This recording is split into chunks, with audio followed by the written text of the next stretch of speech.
Et enfin, l'évangile de Luc, chapitre 19, versets 1 à 10. Jésus était entré dans Jéricho et traversait la ville. Or, un homme riche appelé Zachée, chef des collecteurs d'impôts, cherchait à voir qui était Jésus, mais il n'y parvenait pas à cause de la foule, car il était de petite taille. Il courut en avant et monta sur un sycomore pour voir Jésus, parce qu'il devait passer par là. Lorsque Jésus fut arrivé à cet endroit, il leva les yeux, le vit et lui dit « Zachée, dépêche-toi de descendre, car il faut que je m'arrête aujourd'hui chez toi. » Zachée s'empressa de descendre et l'accueillit avec joie. En voyant cela, tous murmuraient en disant « Il est allé loger chez un homme pécheur. » Mais Zachée, se tenant devant le Seigneur, lui dit « Seigneur, je donne aux pauvres la moitié de mes biens, et si j'ai causé du tort à quelqu'un, je lui rends le quadruple. » Alors Jésus dit à son propos « Le salut est entré aujourd'hui dans cette maison, parce que lui aussi est un fils d'Abraham. En effet, le Fils de l'homme est venu chercher et sauver ce qui était perdu. » Cette histoire de Zachée, c'est finalement une histoire de regard. Jésus est en route vers Jérusalem, là où doit éclater le salut de Dieu prophétisé par les prophètes d'Israël, là où doit se vivre le grand acte libérateur. Sur la croix et par son sacrifice, Jésus va faire toute chose nouvelle. Sur cette route donc de Jérusalem, et pour Jérusalem, Jésus traverse la ville de Jéricho. Jéricho, vous le savez, c'est la première ville que les Hébreux ont conquis en entrant en terre promise, cette terre, donc il y a 1200 ans avant Jésus-Christ, que Dieu a donnée aux Hébreux pour qu'ils vivent libres et heureux. Or, vous le savez, à l'époque de Jésus, les Juifs sont dominés culturellement, religieusement, même économiquement, politiquement par les Romains, qui ont conquis le pays et qui ont imposé un ordre et aussi une élite à leur service et qui agit dans leur intérêt. Aussi, quand la foule entend parler et voit ce Jésus qui traverse Jérusalem, Jésus qui fait des miracles qui annoncent un nouveau temps, une nouvelle ère, une nouvelle étape dans l'histoire du peuple, on imagine la liesse populaire, la folie, il doit y avoir du monde partout. Et ce peuple, il est bien sûr enthousiaste à la traversée de Jésus, de sa ville, mais aussi peut-être avec une certaine nostalgie d'un passé glorieux, avec également la pesanteur de la vie sous occupation et une rancœur vis-à-vis des Romains et vis-à-vis peut-être de tous ceux qui profitent finalement de leur pouvoir. On a tous, chacun, vraisemblablement des personnes qui nous ont blessés, qui nous ont déçus, que ce soit dans le cadre amical, familial, peut-être à un niveau sentimental, peut-être au sein de l'Église, peut-être à un niveau politique. On a tous des personnes qui nous ont déçus et peut-être que ces blessures, elles nous empêchent parfois de continuer nos engagements, d'aller plus loin dans des aspirations que nous croyons légitimes. Mais le Seigneur sait, le Seigneur voit, le Seigneur a su, le Seigneur a vu, et il est fidèle pour nous libérer et nous permettre de poursuivre notre route avec sa bénédiction. En tout cas, au milieu de cette foule, il y a un certain Zachée. Zachée, c'est donc le chef des collecteurs d'impôts à Jéricho. Donc c'est vraiment quelqu'un de très important et de riche. Donc les collecteurs d'impôts, ce sont les gens qui collectaient l'impôt, évidemment, pour l'occupant romain. Et il était déjà riche à la base, sans doute, parce que pour être collecteur d'impôts, il fallait acheter ce droit et ce titre. Et puis, c'était également un métier très lucratif. Lucratif notamment parce que il se faisait souvent de manière malhonnête. C'est-à-dire qu'il n'y avait pas forcément de factures et de feuilles d'impôts. Donc en fait, le collecteur d'impôts, il exigeait un peu les taxes qu'il voulait. Et souvent, ces gens-là s'enrichissaient énormément. Voilà, ils s'enrichissaient beaucoup. On sait également de Zachée, eh bien son prénom. Une fois n'est pas coutume, l'évangéliste Luc donne le nom de cette personne que Jésus va rencontrer. Et en tant que parent, quand on donne un prénom, c'est sans doute qu'on a quand même une idée derrière la tête. On veut transmettre une histoire, on veut transmettre des valeurs, on veut transmettre peut-être un caractère. Or, Zachée, ça veut dire pur, innocent ou encore juste. Donc sans doute que les parents de Zachée étaient des gens pieux, des gens, des croyants qui voulaient que leur fils soit quelqu'un d'honnête, soit quelqu'un de pieux. Et il s'est, semble-t-il, un peu écarté de ce chemin parce que dans le concret de sa profession, ce Zachée faisait sans doute du mal à énormément de monde. Pourquoi est-ce qu'il a pris la tangente et pourquoi est-ce que Zachée a pris ce chemin? Alors on ne sait pas, bien évidemment, mais on sait quand même qu'il était petit. Moi-même, je suis petit, relativement, j'ai toujours été, je crois, le plus petit de ma classe. Et quand on est petit, évidemment, on a tendance à passer un peu inaperçu. Des fois, on est un petit peu méprisé, pris de haut, forcément. Et souvent, les petits essaient de compenser. Ils essaient de compenser pour exister, pour se faire remarquer. Et peut-être que pour Zachée, le fait d'avoir choisi peut-être cette profession, le fait d'avoir voulu comme ça s'enrichir, le fait d'avoir ce titre et cette posture, c'était une manière finalement de compenser. C'était une manière d'exister. Est-ce qu'il était satisfait de sa vie, de cette situation et de cette domination sur les autres? Sans doute pas. Il y avait quelque chose peut-être dans sa conscience, par rapport à ce qu'il a reçu au niveau de son éducation, qui faisait qu'il y avait quelque chose qui clochait. Alors quand Zachée entend parler de Jésus et que Jésus traverse Jéricho, il veut le voir, il veut en savoir plus, il veut avoir plus d'informations, il veut observer et voir et regarder ce Jésus.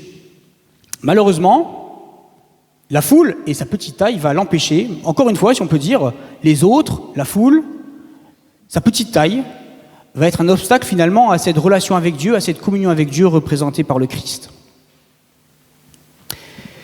Qu'à cela ne tienne, déterminé sans doute par un changement de vie, Zachée va courir et il va escalader un arbre. Un comportement assez ridicule, assez atypique pour un notable. Il court avec ses vêtements longs, il grimpe sur un arbre. C'est un comportement un peu bizarre, un peu spécial.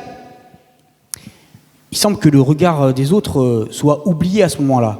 Son obsession vraiment, c'est de voir Jésus et c'est de poursuivre ce contact pour l'instant visuel.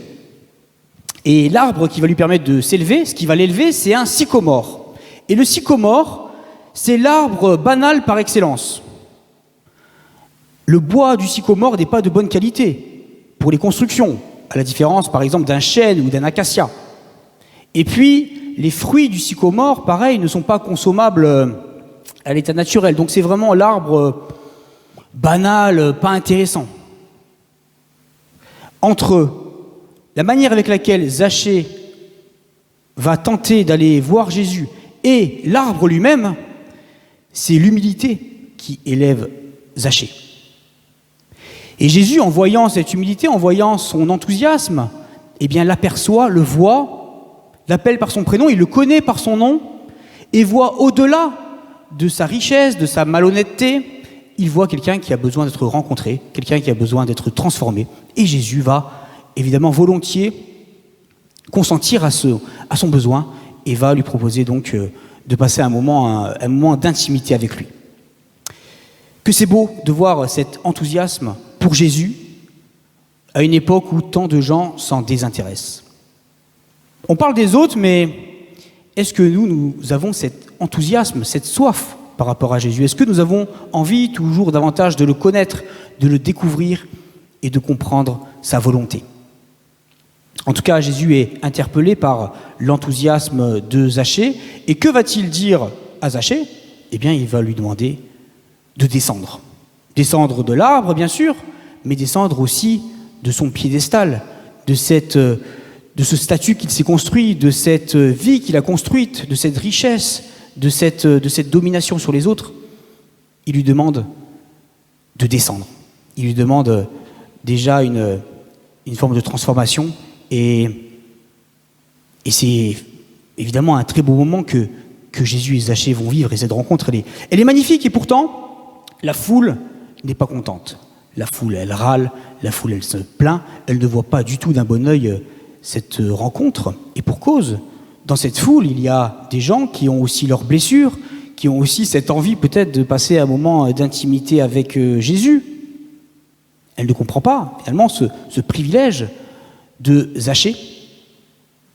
Sans doute que la foule n'avait pas compris le plan de Jésus. Le plan de Jésus, ce n'est pas de se débarrasser de tous ceux qui seraient plus méchants que les autres, c'est d'inviter chacun à regarder en lui-même, à regarder son propre péché, que ce soit des personnes qui ont rejeté Dieu consciemment, ou que ce soit des personnes peut-être qui parfois se sentent supérieures aux autres. Un peu avant, dans l'évangile de Luc, c'est le texte du jour, je crois, de la semaine dernière, Jésus compare un pharisien et un collecteur d'impôts. Le pharisien va au temple et il se dit « Oh là là, heureusement que je ne suis pas comme toutes ces mauvaises personnes. » Et au contraire, il y a le collecteur d'impôts qui lui se frappe la poitrine en disant « Mais qu'est-ce que je suis pécheur ?» Et Jésus va conclure cette comparaison en disant « Je vous le dis, celui-ci, donc le collecteur d'impôts, descendit dans sa maison justifié, plutôt que l'autre, le pharisien. Car quiconque s'élève sera abaissé, et celui qui s'abaisse sera élevé. » Les Juifs de cette époque avaient plusieurs manières finalement d'envisager leurs problèmes. Certains, comme Zachée, sans doute, à un moment de sa vie, reniaient leurs valeurs et leurs idéaux.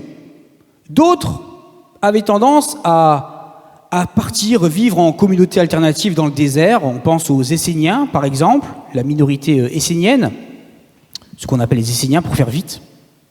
Il y avait ceux qui, également minoritaires, choisissaient la violence, et donc de se débarrasser de ceux qui ne croyaient pas comme eux, ne pensaient pas comme eux, et considérés comme des ennemis, donc ce qu'on appelle les sicaires ou les zélotes.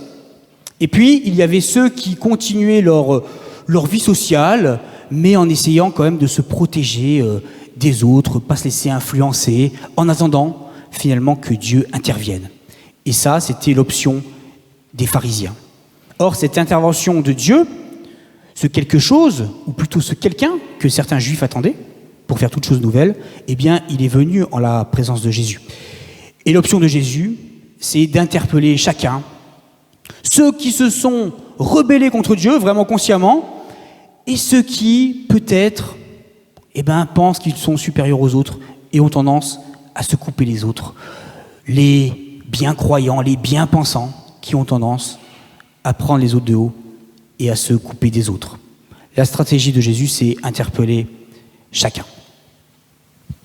Voilà, donc Jésus vient de ce point de vue faire toutes choses nouvelles, et la transformation de vie qu'il va accomplir chez Zachée, elle va transformer la vie non seulement de Zachée, mais aussi de tous ceux qui l'entourent. Parce que Zachée, il va partager ses biens, et il va aussi prendre l'option de réparer le mal qu'il a pu faire. Est-ce que la foule a influencé la décision de Zachée ?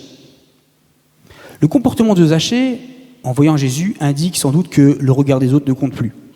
En revanche, la colère des autres et le mal qu'il a visiblement fait aux autres l'interpellent et ont peut-être conduit à son choix de vie, à cette transformation de vie. Et face à cette transformation de vie, Jésus va dire la chose suivante: le salut est entré aujourd'hui dans cette maison parce que lui aussi est un fils d'Abraham.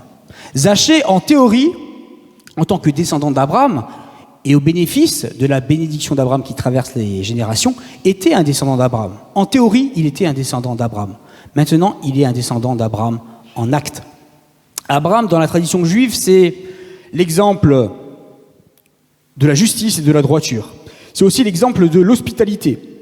Vous vous souvenez, cette comparaison dans le livre de la Genèse entre Abraham qui va accueillir des anges et la ville de Sodome qui vont violenter les anges. Donc Abraham, c'est vraiment l'exemple de l'hospitalité, et Zachée va avoir de l'hospitalité pour ce Jésus. Et par son choix de vie, de partager ses biens et de réparer ses torts, il va aussi être un exemple de justice et de droiture. En cela, il est concrètement un descendant d'Abraham. Chers amis, Quel est notre regard? Comment voyons-nous les autres? Comment voyons-nous le monde? Comment nous voyons-nous nous-mêmes? Est-ce que nous regardons avec jugement, avec condescendance, avec le souci du regard des autres? Ou est-ce que nous voyons tel le Christ, et avec les yeux du Christ, qui voit l'autre par-delà les actes, qui voit l'autre comme une personne avant tout à aimer, et qui regarde à Dieu plutôt qu'aux hommes? Chers amis, que le regard du Christ nous habite, c'est ce regard, et par ce regard en nous, que le Christ vient faire toutes choses nouvelles. Amen.